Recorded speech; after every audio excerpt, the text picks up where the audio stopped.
One of the most beloved psalms in this church, I'm not taking you to it today, I'm going to mention it though many times. Psalm 84. Blessed men go through valleys of weeping. They turn their valleys into places of springs. Now that psalm says, blessed men,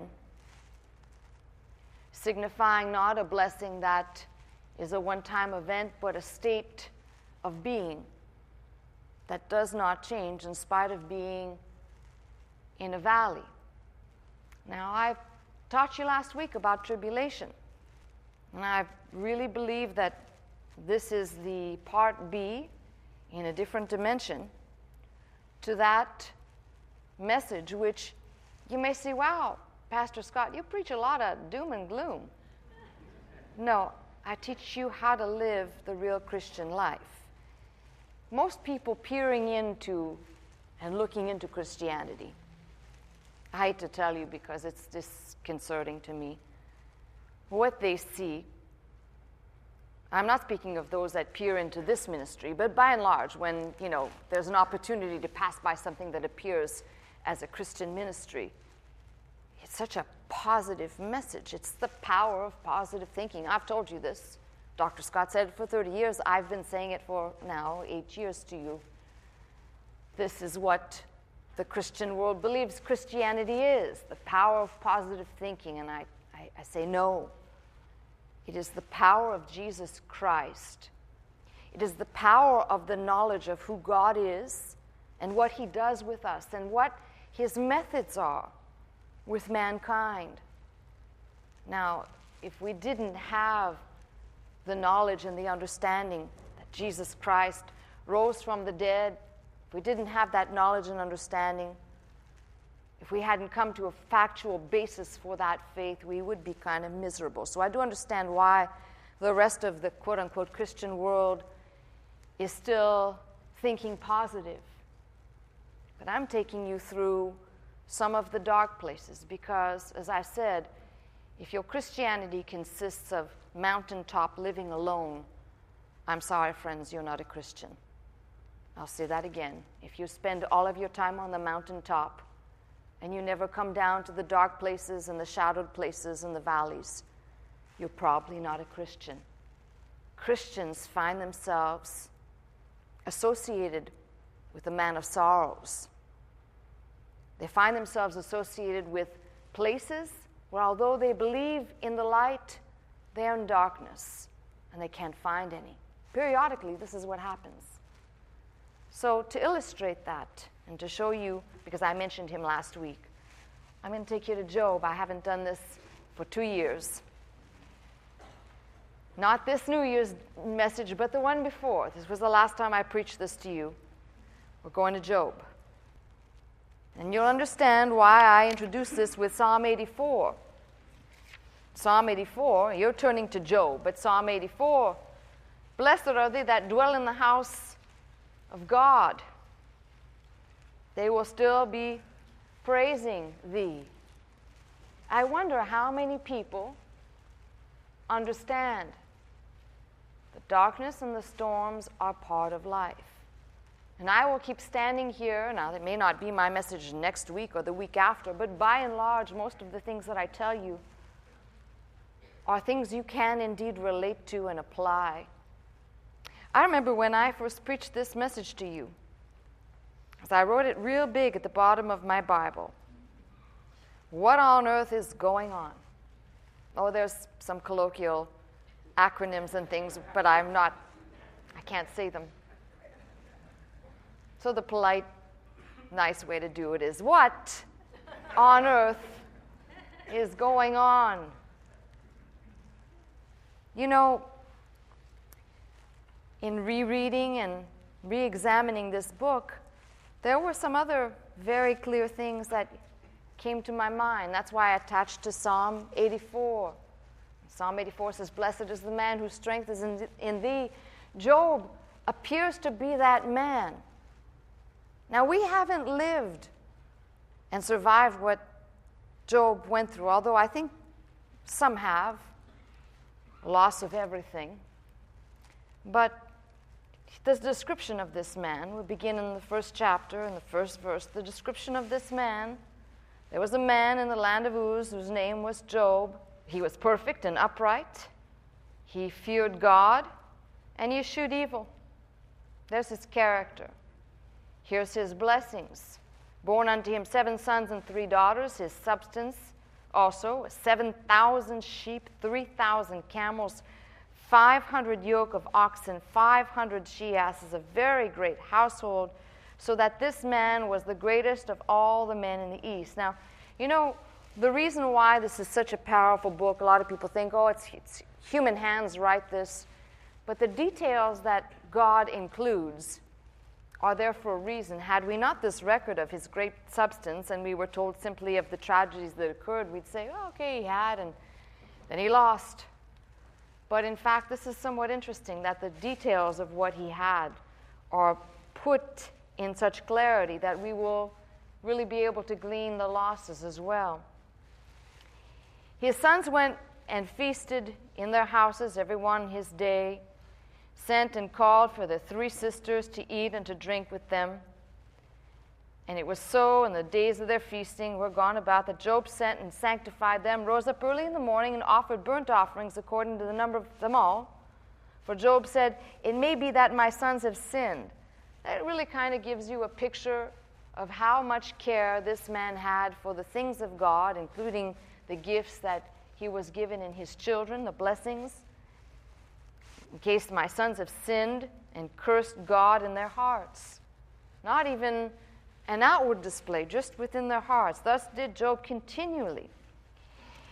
Now there was a day when the sons of God came to present themselves before the Lord, and Satan came also among them. And if you've read through this, you're so familiar. Try and put some covering on this anew. As I always say, wherever God's angels, wherever God's anointed, wherever God's people are gathered, there also Satan manages always to show up or be around. He manages to be around. Then the Lord said unto Satan, whence comest thou? And Satan answered the Lord and said, from going to and fro in the earth, from walking up and down in it.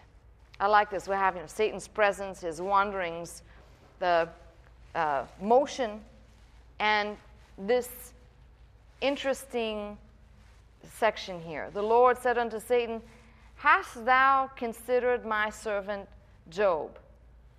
Now, just for a minute, I want you to indulge me, because what I take from this lesson today, and I think we should all take from this lesson today, is I'm not sure of what conversations go on in the realm of the heavenly host, but I want you to consider the fact that there must be conversations about each and every one of us. If we say we're the children of God, there must be conversations.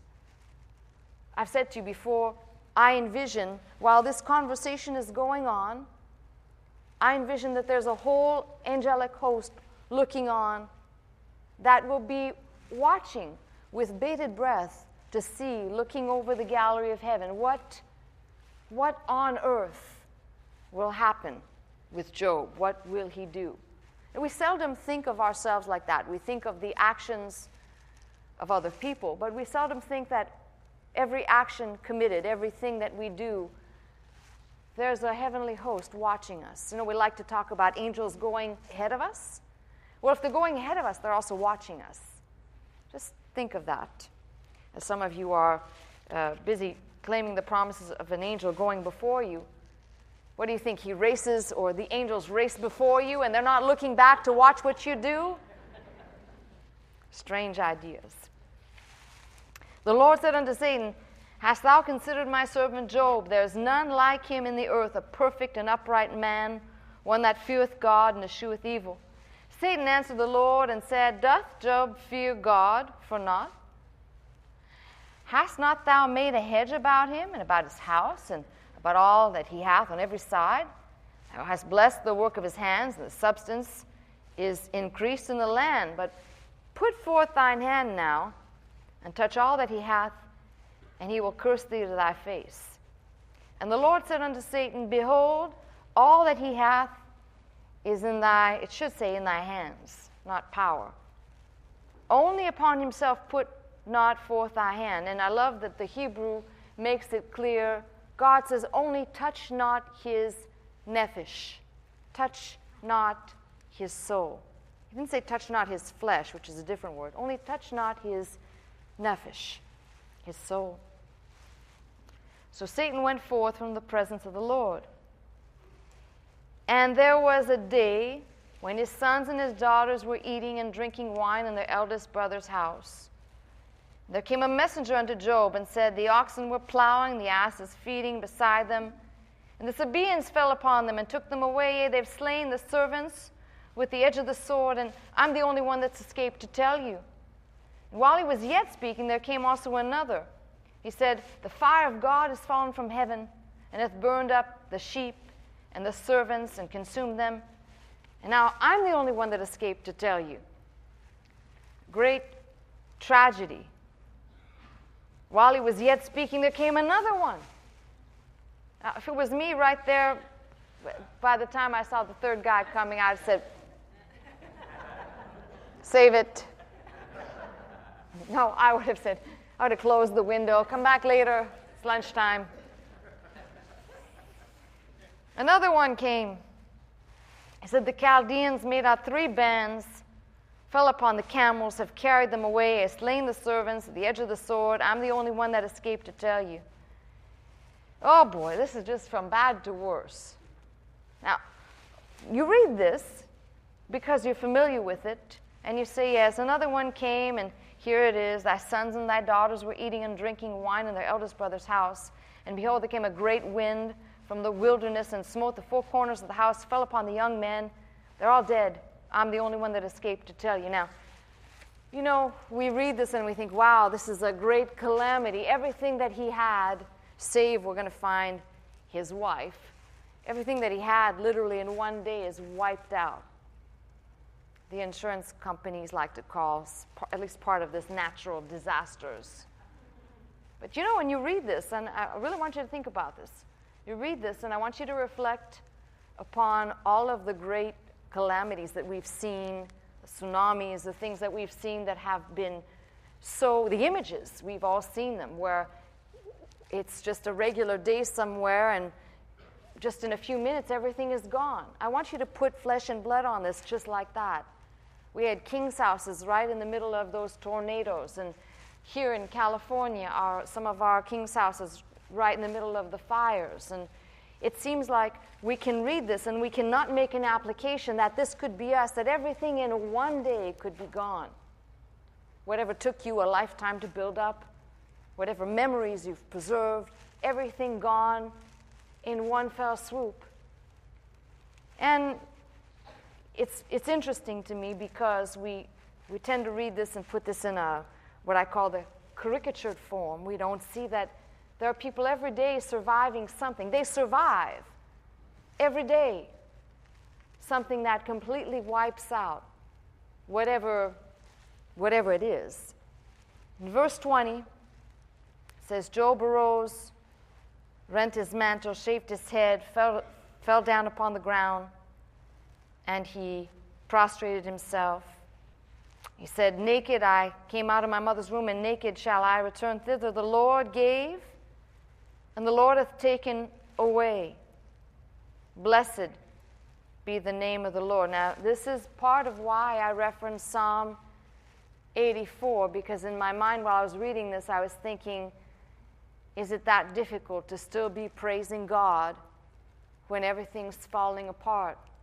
Now, the man still had breath in his lungs. He still had his life. He still had his wife. I'm sure he was wishing maybe she was with the kids in the house. First book of Scott says so.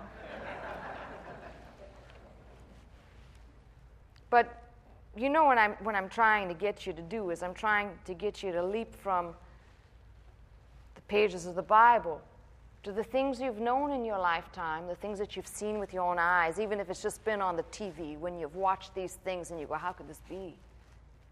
And the question that always comes up, by the way, I've never seen it ever been not asked, why did God allow this to happen? Or why do some people survive and others don't? Why was that one house over there spared and every other house burnt to the ground? You've all seen those stories on TV, especially here in Southern California. We've all seen that. A whole area is burnt to the ground, one house is left standing. And the people who have lost everything, they just can't even sort out from the ashes while that one house there is perfectly preserved.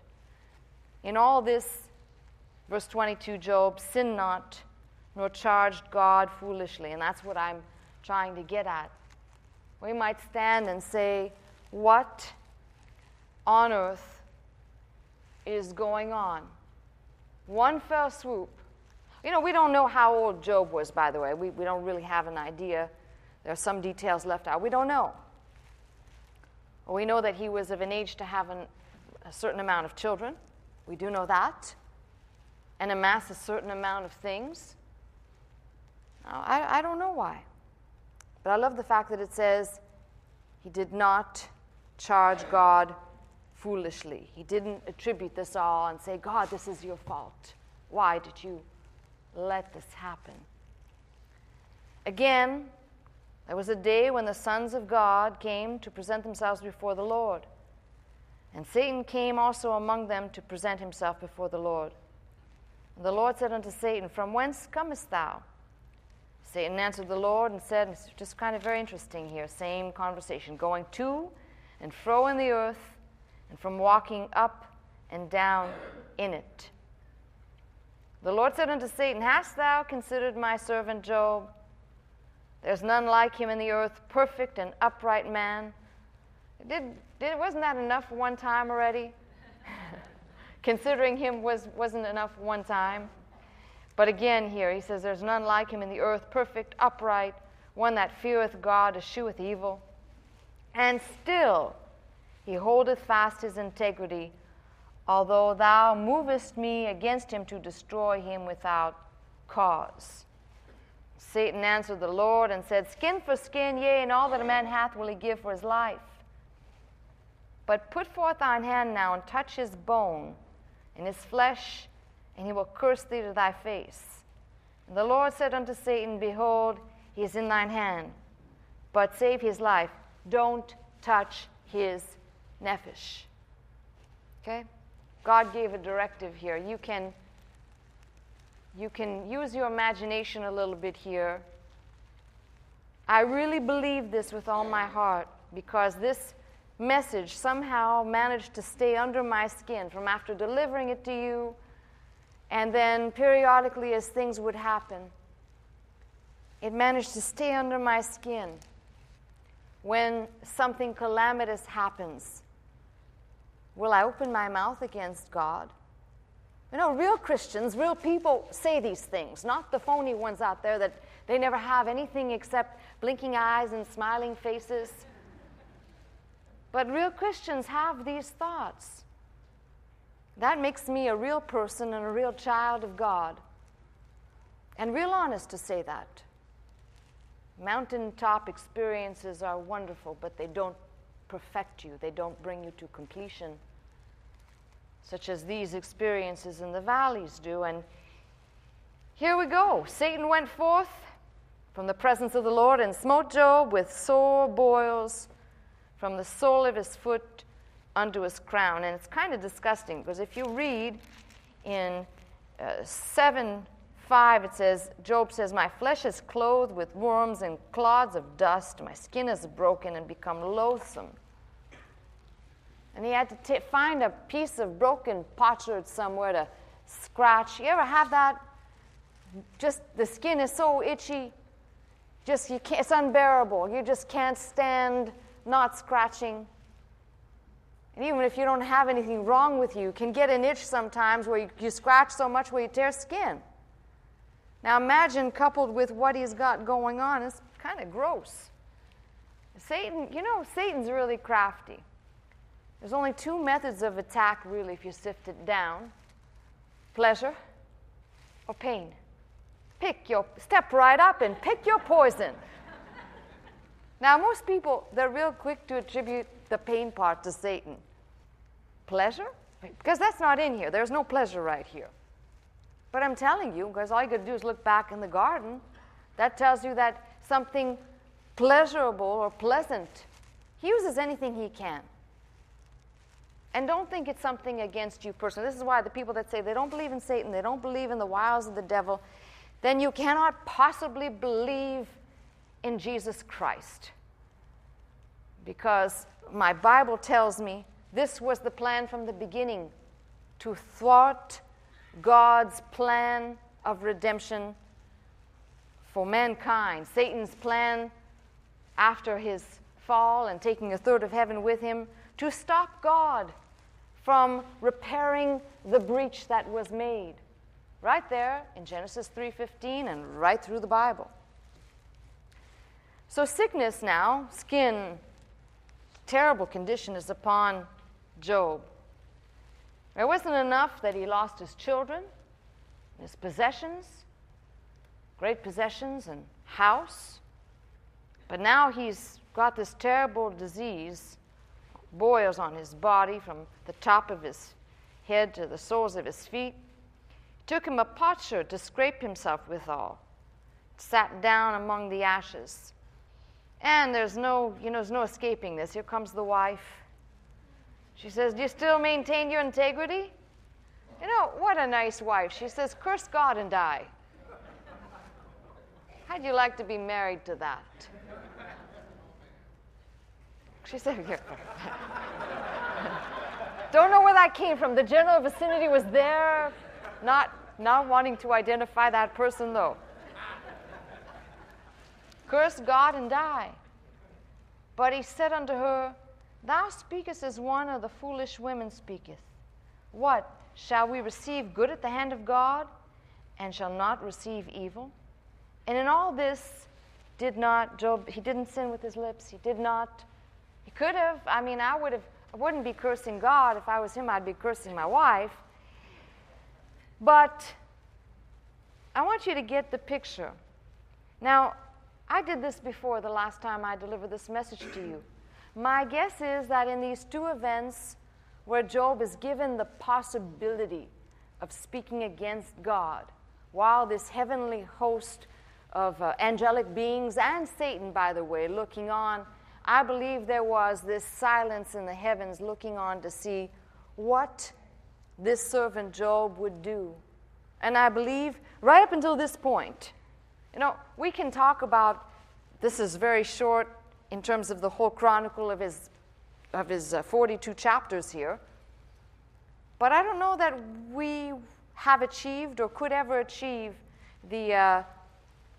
this, we'll call it the longevity of keeping the mouth quiet and the heart as Job did thus far.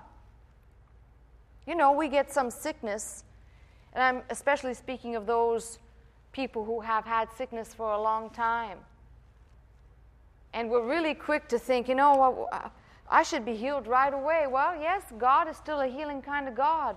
But if you read Job's condition, by the way, in later chapters, it says that Job says he likens himself unto a slave looking for a shade or a shadow to get relief, but his misery went on for months.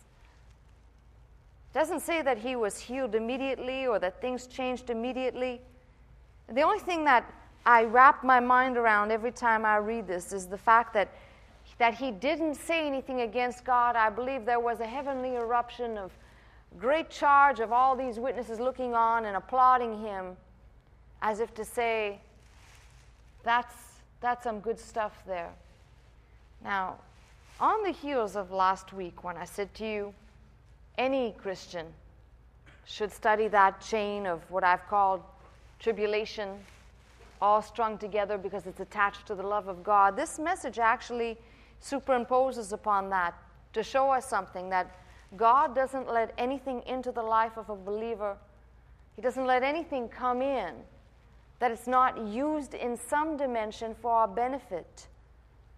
Now, don't twist what I'm saying to say, well, everything that happens then is used for good, because that's not so. There are many things that happen that never produce good in and of themselves, but good can come out of that. If we're able to see that the same God that gives also takes away, that the rain falls on the just and the unjust alike. And sometimes tragedies do happen. You know, I don't think that people consider in my lifetime, especially the ones who know me and who love and care for me, people may not consider the fact I've lived through enough tragedies. And before I actually knew that God was orchestrating and planning my steps, there was a time where I just said, I just have the worst luck in the world. It couldn't be that so much stuff could happen to one person. How could this happen? And I've told you the story of understanding, coming to terms with an understanding now as a believer.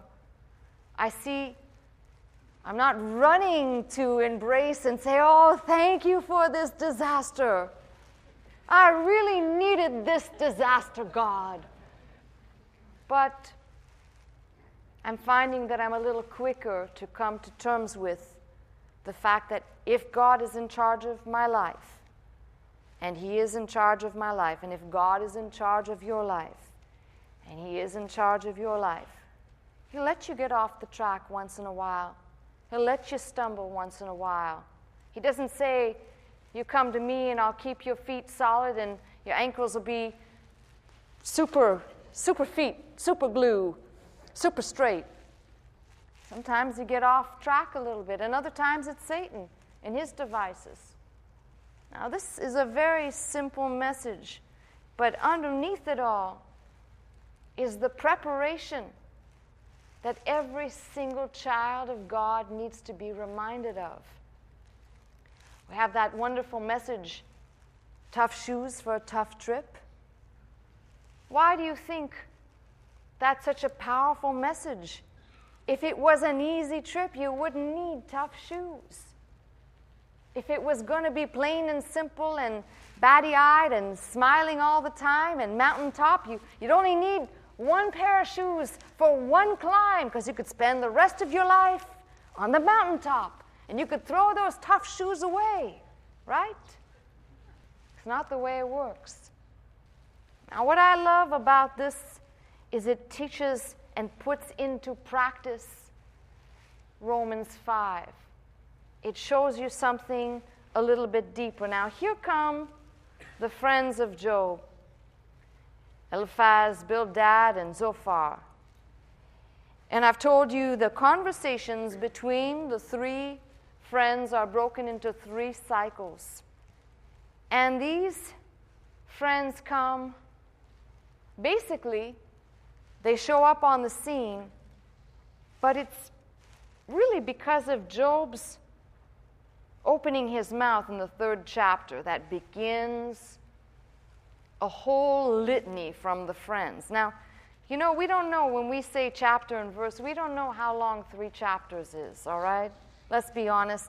When the chapters and verses were added, we simplify it and we think, oh, it just happened the next day or the next hour. We don't know how long it was, except it says after this, opened Job his mouth, 3rd chapter, and cursed his day. And Job spake and said, let the day perish when I was born, and the night in which it was said, there is a man-child conceived. Curse the day I was born. Now, I don't know if you've ever been there before, if you've ever uttered something liken or akin to that. I think if we're a little bit honest, we've all uttered something. When some calamity has happened, we've uttered something like this. God, I wish, and you fill in the blanks for you. I know I did it, and I'm honest enough to tell you. This opens up a whole bunch of self-pitying, self-loathing, but what's exacerbated are the friends. And when you have friends like this, good grief, who needs enemies? The friends come out and they just start bombarding Job. And as I said, it's broken into parts. And there's something I found kind of funny is, if you turn into the 12th chapter, you in your own time can read the conversations between Job and these 3 people. But in chapter 12 and verse 13, It says, with him is wisdom and strength, and he hath counsel and understanding. But there's a translation of this. I'm sorry, it's 12:12, I think. With the ancient is wisdom, and in length of days understanding. I made a translation from the Hebrew of these two verses because it's not divided properly. Your maxims are proverbs of ashes. You know, your counsel's not helping me. You ever have friends like that? They come to tell you, give you good advice. You know what I think you ought to do, sister? You know what you need to do over there, brother, with that problem of yours there? But they're not even close to the heart or mind of God. And that's what's staggering. Now, I'm going to jump into, I have an NIV with me. I'm going to jump into that. But I'll tell you what I like. If you follow the conversation, something happens in the 19th chapter. Something happens to Job after being bombarded. There is a confidence that comes all of a sudden out of nowhere. And in chapter 19, verses 23 through 25, maybe I'll even read to 27, but certainly 23 through 25. Oh, that my words were now written. See, ask and you shall receive. Oh, that they were printed in a book. Et voila. That they were graven with an iron pen and lead in the rock forever. Yes. For I know that my Redeemer liveth, and that he shall stand at the latter day upon the earth. And though after my skin worms destroy this body, yet in my flesh shall I see God. I'll read through 27. For whom I shall see for myself, and my eyes shall behold, and not another. I think this is amazing because, right, if you take the time to read the conversations where they're just going back and forth and accusing Job, well, you know, you have unconfessed sin, you haven't done this right, you haven't been... And then all of a sudden, out of nowhere, there's these powerful words of confidence that come out of his mouth. I know my Redeemer lives. I know I shall see him in the latter days. You know, it's so remarkable that right in the middle of this, it's like a turning point. Now, he still doesn't turn the whole corner just yet. But what I'm saying to you is, at some point, for each and every one of us, and we have the lesson in front of us. He was the lesson. It's like the story we used to tell of Abram going up to offer Isaac, and Isaac saying, well, where's the offering? You're it, kid. He was the example. He was the unfolding. Now we can read it, thanks be to God, and understand something that he may not have had the luxury, because he was the writing of this. His life became the tapestry for us to learn from. There must be a point in your life, in the midst of your disaster, whatever has been wiped out, whatever has been eradicated. And just like that message out of Psalm 84, where blessed men go through valleys of weeping, there must be a point where you understand you will not be in that valley forever. There must be a turning point of confidence. We have greater confidence than Job could have ever had because we have what he prayed for. Oh, that my words were in a book written. Well, we have that. And all the promises in this book belong to us. Something better than he didn't have. So I can't fault him because he got this far without having something to latch on to, or without excuse. When things are falling apart, when tribulation, when the life caves in, you've got something not only to hold on to, but the ability to look at these people here and say, this was given as an example. You know, I know if all else fails, especially for those people who are chronically ill, there's ministries I know who mislead people and having them send away for all kinds of gimmicks and whatnot.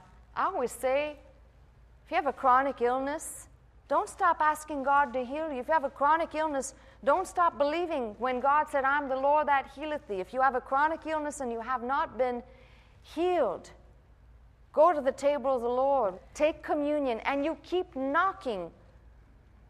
You keep knocking.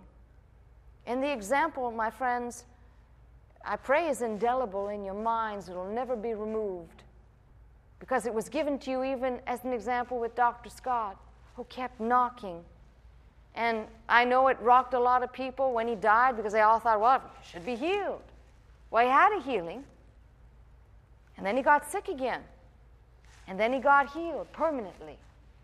If you don't understand that concept, you won't understand why when Job says, I know that my Redeemer lives, he liveth, and he shall stand at the latter day upon the earth, and even though my flesh is gone, I shall see him. I shall see him. That means your healing. That means your healing matters to God. I think there's a lot of times when we want God to do something for us. No, one of these friends of Job says, well, you want God to fix your situation without repenting? Without turning from your way? Now, that's not everybody's problem. It makes me cringe when I hear people tell somebody who's chronically ill, who's full of faith, well, you just don't have enough. With friends like that, you don't need friends. Jesus said, if you have faith the size of a mustard seed, and the reason why he used that is if you understand how that grows, it takes over. It's like it's a weed. It takes over. It spreads. It just takes a little bit. Just a tiny little bit. So the lesson comes for me at a very important time. Not that I've suffered some cataclysmic loss, but periodically it's easy for us to get caught up in things that we think are unfair, we think should be different, it should be another way. Our life, show me a hands up. You ever said this? It should be different for me. Should be different. Now, some of you are liars.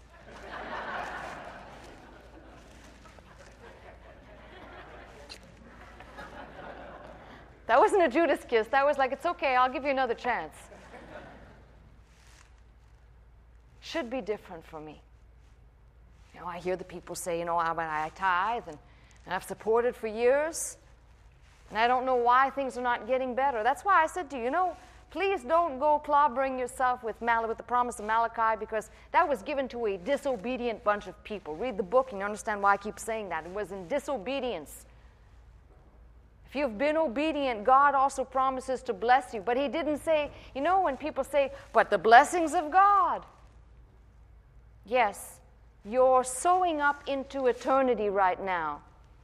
And the minute you get your mind off the temporal, you begin to see this is why Jesus said you will be rewarded.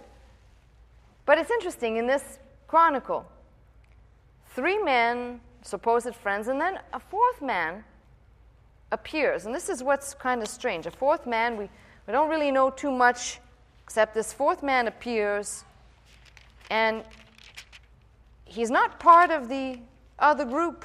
You read about him in chapter 32. And I'm going to read from the NIV right now. Chapter 32. So these 3 men stopped answering Job because he was righteous in his own eyes. But Elihu, son of Barachel, the Buzite, imagine having a name like that. Buzite. Or the family of Ram, that's even worse. But he was very angry with Job for justifying himself rather than God. He was also angry with the 3 friends because they had found no way to refute Job and yet had condemned him. Now, if you keep reading about this fellow who talks to Job, he says some really good things.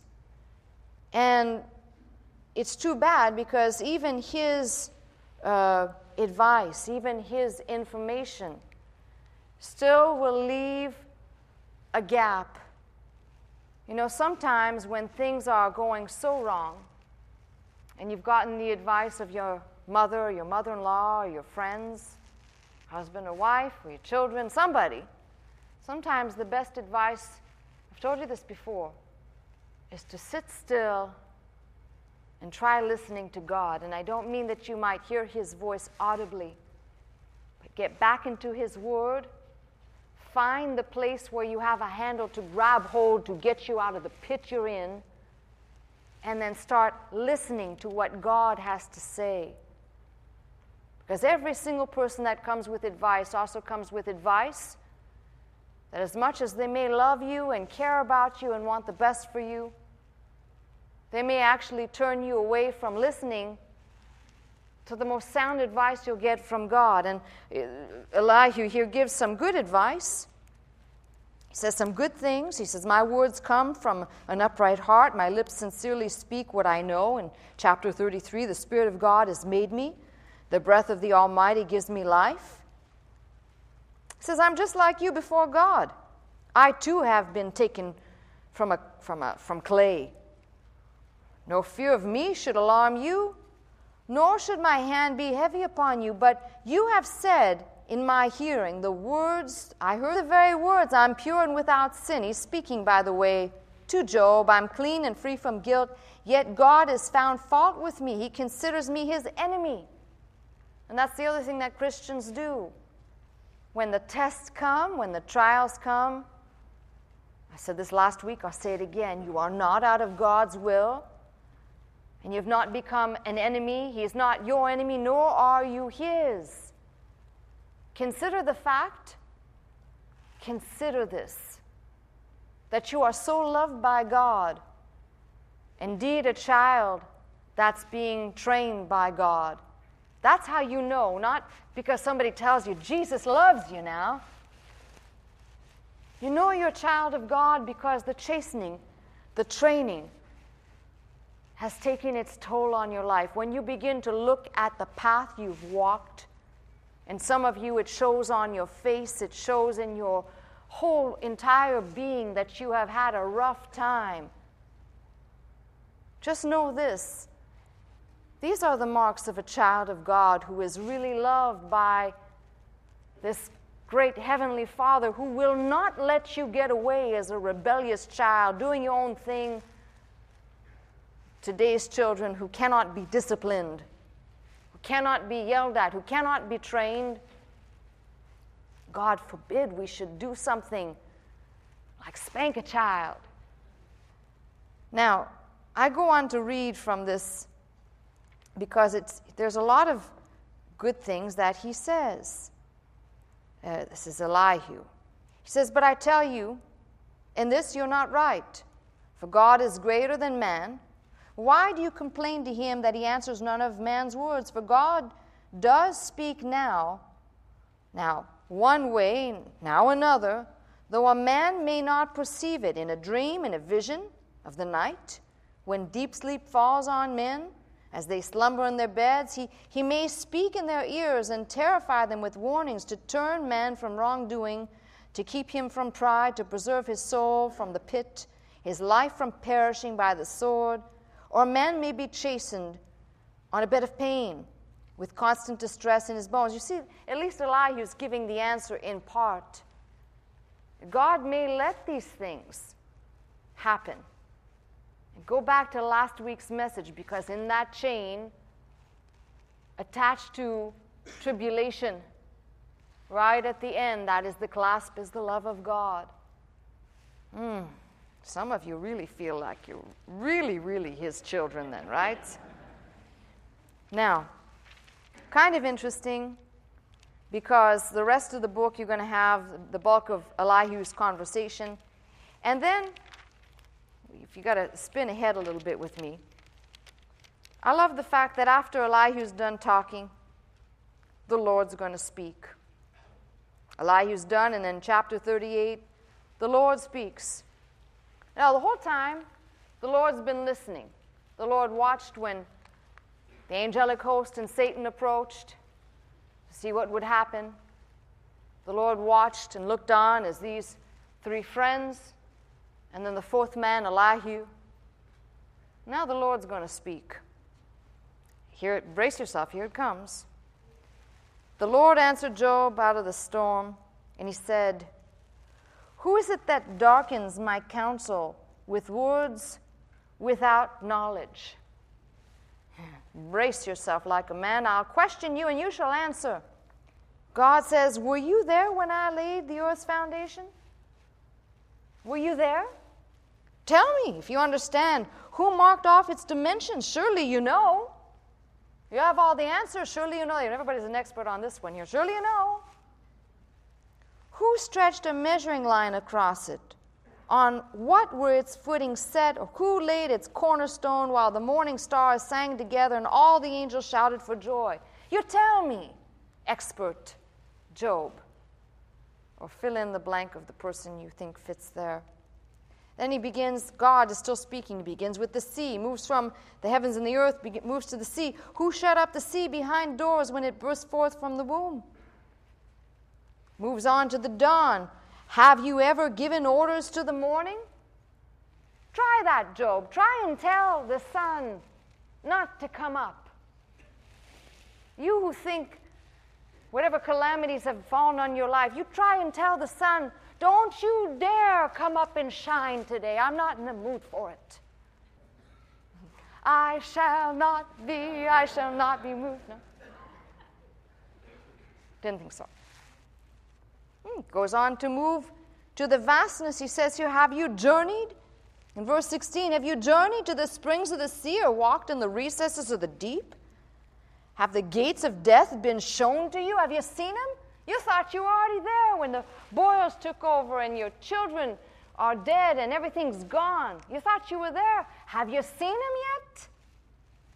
I mean, if God could have a little comedic relief, he would have said, not. You ain't seen nothing, Job. Tell me if you know about this. What is the way to the abode of the light? Have any idea about that? Have you entrusted the storehouses of the snow and seen the storehouses of the hail? Who orders these things? Who said rain can fall? Who said hail can come? Who gave you permission, water, to come from the sky? Job? Were you handing out passes behind my back? Or, better yet, can you bind the beautiful Pleiades, or can you loose the cords of Orion, speaking of the constellation and the stars? You able to do this while you're busy pining and complaining and so busy with your lamenting? Are you able to do these things? Because last time I checked, God now is speaking, and this is first book of Scott. Last time I checked, this is my doing, and if I did all these things, you don't think I'm able to do something with you? Including letting the rain fall? And periodically he does. Sometimes it's hail too. And I chronicled, we move from every part of nature. Who provides food for the raven when its young cry out to God? That's verse 41 of chapter 38. Goes on to talk about the birth of animals. Do you know when the mountain goats give birth? Do you watch when the doe bears her fawn? Do you see all these things? In other words, I'm sovereign, Job. I'm sovereign and I see it all. I'm omnipresent. I see everything. I order it all. You're worried about your little corner of the earth? Can you hold him, speaking of the animals, can you hold him to the furrow with a harness? Can you trust him to bring your grain and gather it to your threshing floor? The wings of an ostrich flap joyfully. They cannot compare with the pinions and feathers of a stork. It begins to talk about the birds of the air, fowls, and hawk, and eagle. I just took you through the whole book in a mini glance. Now I'm at chapter 40. The Lord said to Job, will the one who contends with the Almighty correct him? Let him who accuses God answer him. Okay, you're so busy blaming me. Now this is where I want you to make some application, because this can remain just words on paper. Or this is where you begin to apply this to yourself. If ever you've opened your mouth and said, God, couldn't you have done something else? Will the one who contends with the Almighty correct him? Let him who accuses God answer him. And then Job answered the Lord and said, finally, something good. I'm unworthy. How can I reply to you? I put my hand over my mouth. I spoke once, but I have no answer. Twice, but I will say no more. I think if there was angelic beings around, they're probably shouting, hallelujah. The Lord spoke to Job again. And listen to what he says. Would you discredit my justice? Do you have an arm like God? Can your voice thunder like his? All of the things that are being asked, Job will now respond in chapter 42. And I want to take you to that response, because after all that, you can read what God says to him, and it's pretty powerful. It's as if to say, if I am sovereign, and if I have control over all things, if I did order the universe, and if I did create every living and breathing thing, including you, Job, including the ability for you to have a family and to have wealth and to have all the things that you've had, you don't think that I don't know where you're at? And after all of that, Job replies, I know that you can do all things. No plan of yours can be thwarted. You ask, who is this that obscures my counsel without knowledge? Surely I spoke of things I did not understand. That's probably the greatest lesson. I spoke of things when I opened my mouth and said, God, couldn't you have done something else? I spoke of things I didn't understand. Surely I spoke of things I didn't understand, things too wonderful for me to know. You said, listen now, and I will speak. I will question you, and you shall answer me. My ears have heard of you, but now my eyes have seen you. Therefore I despise myself and repent in dust and ashes. It says, the Lord blessed the latter part of Job's life more than the first. Now, all those evangelists like to tell you how he got everything back. I just want to point out that the Lord blessed the latter half of his life when the understanding came of what the pain and the trouble and the trial was about. And if we can get our minds wrapped around that, it doesn't mean that God's going to go about to bless you immediately now and the road's going to be paved with all the things that you lost and you're going to get them all back like a bad country western song. But rather, if we'll be a little bit quicker to understand God's in control, and that at the clasp of tribulation, like Romans 5, comes the love of God, and these two are attached together, bound together in our hearts, that we might be a little bit quicker to understand, and maybe we might claim this as our portion, that when we come to be comforted in God and consoled in his wonderful word of promise, that our blessing might be when we come to the reality of what God has said and what God has ordered, that the latter part of our life might be blessed the same way as Job. And I don't speak necessarily of the things that he got back, so much so of the knowledge he gained of who exactly the God we serve is, what type of God we serve, his mercy, his kindness, his justice, and most importantly, that there isn't a pain or a tear that falls on this creation that he has not seen, doesn't understand, or know about. The message is pretty simple. Blessed men, Job indeed being one of them, they go through valleys of weeping. And maybe while you're in your valley, you might turn it into a place of springs and bless other people, but you will go through the valley. And just like Job, who came through, and he said when he came through he would be tried like gold, he'd come through. You will come through stronger, with clearer understanding, with greater insight towards God and towards the life that you've been graced and given. Blessed men go through. They may be, and you may be, in a valley. I don't know that your condition is like Job, but just I picked the worst one to give you the worst example possible.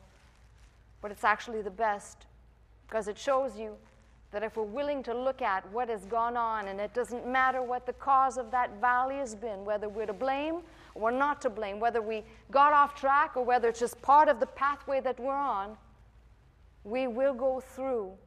And once we do come through, by the way, there's no guarantee that there's not going to be another valley. There won't be more valleys ahead, but you'll look back and say, thank God for that valley. Because in that valley, I learned a little bit more about God and a whole lot more about me, who I am as a child of God. I pray it helps you today. It certainly has helped me. That's my message. I'm Pastor Melissa Scott, pastor of Faith Center, Glendale, California. I teach every Sunday morning at 11 a.m. If you'd like to attend services with us, simply call the 800 number, that is 800-338-3030, to join us. If you'd like to watch, listen, and learn 24 hours a day, simply log on to our website at www.pastormelissascott.com.